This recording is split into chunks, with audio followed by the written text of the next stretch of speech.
queridos alunos do 8º ano, estamos aqui para mais uma videoaula e hoje nós vamos estudar o terceiro capítulo. Bom, no terceiro capítulo nós temos a eletricidade e circuitos elétricos. Neste capítulo vamos ver carga elétrica, eletrização, circuito elétrico, componentes de um circuito. Então, para poder entender o que é eletricidade, primeiro temos que entender a definição de carga elétrica. E o que é a carga elétrica? É a propriedade da matéria. E o que é um corpo neutro? Um corpo neutro, ele tem a mesma quantidade de prótons e elétrons. Isso não quer dizer que um corpo neutro não possui carga, e sim que um corpo neutro, ele tem a mesma quantidade de prótons, que é a carga positiva, e a mesma quantidade de elétrons, que é a carga negativa. E um corpo carregado positivamente? Um corpo carregado positivamente significa dizer que ele tem mais prótons do que nêutron. E um corpo carregado negativamente? Um corpo carregado negativamente quer dizer que ele tem mais elétrons do que prótons. Professora, mas como esse corpo se eletriza? Você está falando que ele tem mais prótons, mais elétrons. Como ele consegue ganhar essa quantidade de carga? Ele ganha essa quantidade de cargas por 3 processos: o de atrito, o de contato e o de indução. O processo de atrito, eu tenho a retirada brusca de elétrons, ou seja, então eu tenho aqui 2 corpos, isso antes do contato. Quando eu atritar um corpo no outro, esse corpo vai ceder elétron. Observe aqui que depois do atrito, esse corpo cedeu elétron para o outro corpo. Então, depois do atrito, esse corpo aqui, que antes era esse, ficou com um elétron e 2 cargas positivas. E esse corpo aqui, que antes era esse corpo, que antes tinha uma carga positiva e uma carga negativa, agora ficou com 2 elétrons e uma carga positiva. Então, eu posso dizer que esse corpo aqui ficou carregado positivamente e esse corpo aqui ficou com a carga elétrica negativa a mais. No processo de eletrização por contato, eu tenho a transferência de cargas. Ou seja, quando eu encosto um corpo no outro, eu tenho a transferência por contato. Vamos lá. Quando eu tenho 2 corpos aqui, 2 corpos, eu encosto um corpo no outro, eu vou fazer a transferência de elétron. Ou seja, na eletrização por contato, quando ocorre a transferência, depois do contato, os 2 corpos vão ficar com a mesma quantidade de cargas. Ou seja, as cargas vão ser sempre iguais, vão ter sempre o mesmo sinal. Observe que aqui ainda não tinha acontecido contato. Depois do contato, ficou com a mesma carga e com o mesmo sinal. Antes de falar do processo de eletrização por indução, eu preciso falar do princípio de atração e repulsão. O que seria esse princípio de atração e repulsão? Vamos lá. 2 cargas de sinais contrários ou sinais diferentes se atraem e vai criar uma força de atração. E 2 cargas de sinais iguais se repelem, ou seja, vai criar uma força de repulsão. Tá certo? Então, eu tenho que guardar. Cargas de sinais diferentes se atraem e cargas de sinais iguais se repelem. É isso que é o princípio de atração e de repulsão.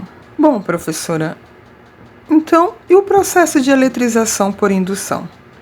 No processo de eletrização por indução, eu vou ter a separação das cargas.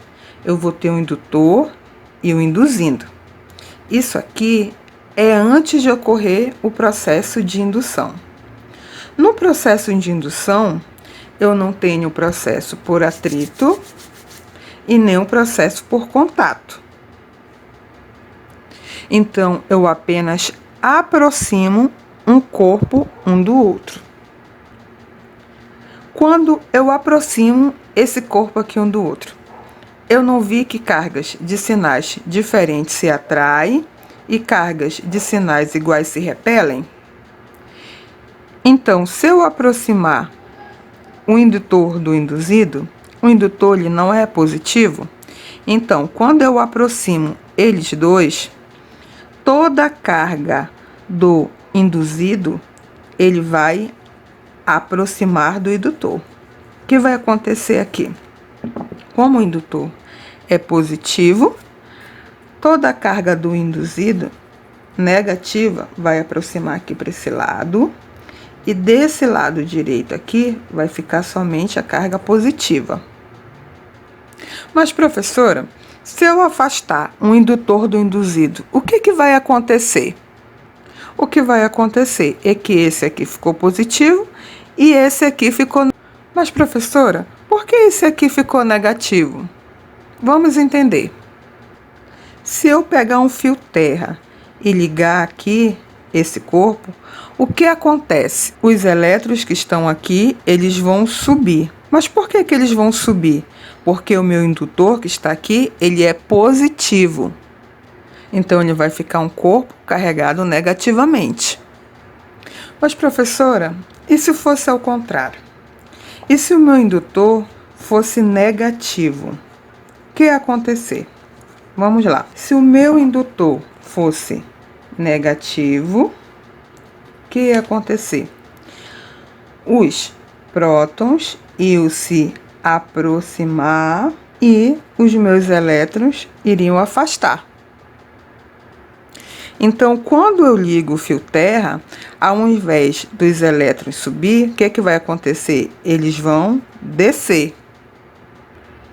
Então, se ele desce, aqui vai ficar o quê? Negativo. Então, quer dizer que esse corpo aqui vai ficar com mais prótons do que elétrons. Então, esse foi o processo de eletrização por atrito, contato e indução. Então, para calcular essa quantidade de cargas, eu tenho aqui uma fórmula, Q, que é igual a N vezes Z, onde esse Q é a quantidade de cargas, onde a unidade é em coulombs. E o N é o número de elétrons, o número de elétrons livres, ok? E o E é a carga elementar, que eu tenho aqui 1,6 vezes 10 menos 19 coulombs. Professora, mas o que é mesmo N? O N é o número de elétrons. Quando o exercício não te fornece, então ele vai te dar um número de prótons e um número de elétrons. Como você vai fazer? N é igual à quantidade de prótons menos a quantidade de elétrons. Bom, mas aonde eu tenho a aplicação dessa quantidade de carga? Então, nós temos aqui a corrente elétrica. Quando você liga o interruptor da sua casa, você faz o quê? Acende a luz. Então, quando eu acendo a luz da minha casa, vamos imaginar aqui que essa bateria é como se fosse a tomada lá da sua casa. Aí você vem e liga a tomada. Plique! Quando você ligou, você está fazendo que os elétrons se movimentem aqui ordenadamente. Então, eu tenho uma quantidade de cargas elétricas aqui se movimentando ordenadamente. Quando eu desligo a tomada, clique, vamos lá, de novo. O que vai acontecer? Eu vou abrir essa chave. Então, não vai ocorrer a passagem de corrente elétrica. Então, em um certo ponto, eu posso dizer que essa passagem de corrente elétrica vai começar a se movimentar desordenadamente, até que eu ligue o interruptor de novo. Quando eu ligo novamente o interruptor, clique, eu vou fazer o quê? Fechar essa chave e vai ocorrer novamente a passagem de corrente elétrica. Então, como eu calculo essa corrente elétrica? A corrente elétrica é representada pela letra I. Essa letra I significa corrente elétrica. que a unidade de medida dela é A, que significa ampere. O Q significa a quantidade de cargas e o ΔTzinho significa o tempo. Mas, professora, a quantidade de carga não é N vezes E? Bom, então eu posso falar que no lugar do Q eu vou colocar o N, que é o número de elétrons livres, e o E, que é a carga elementar, dividida por ΔT. Então é isso, meus alunos. Não esqueçam de fazer as atividades para fixarmos assuntos. Fazer a atividade da página 60 e da página 64. Até a próxima aula!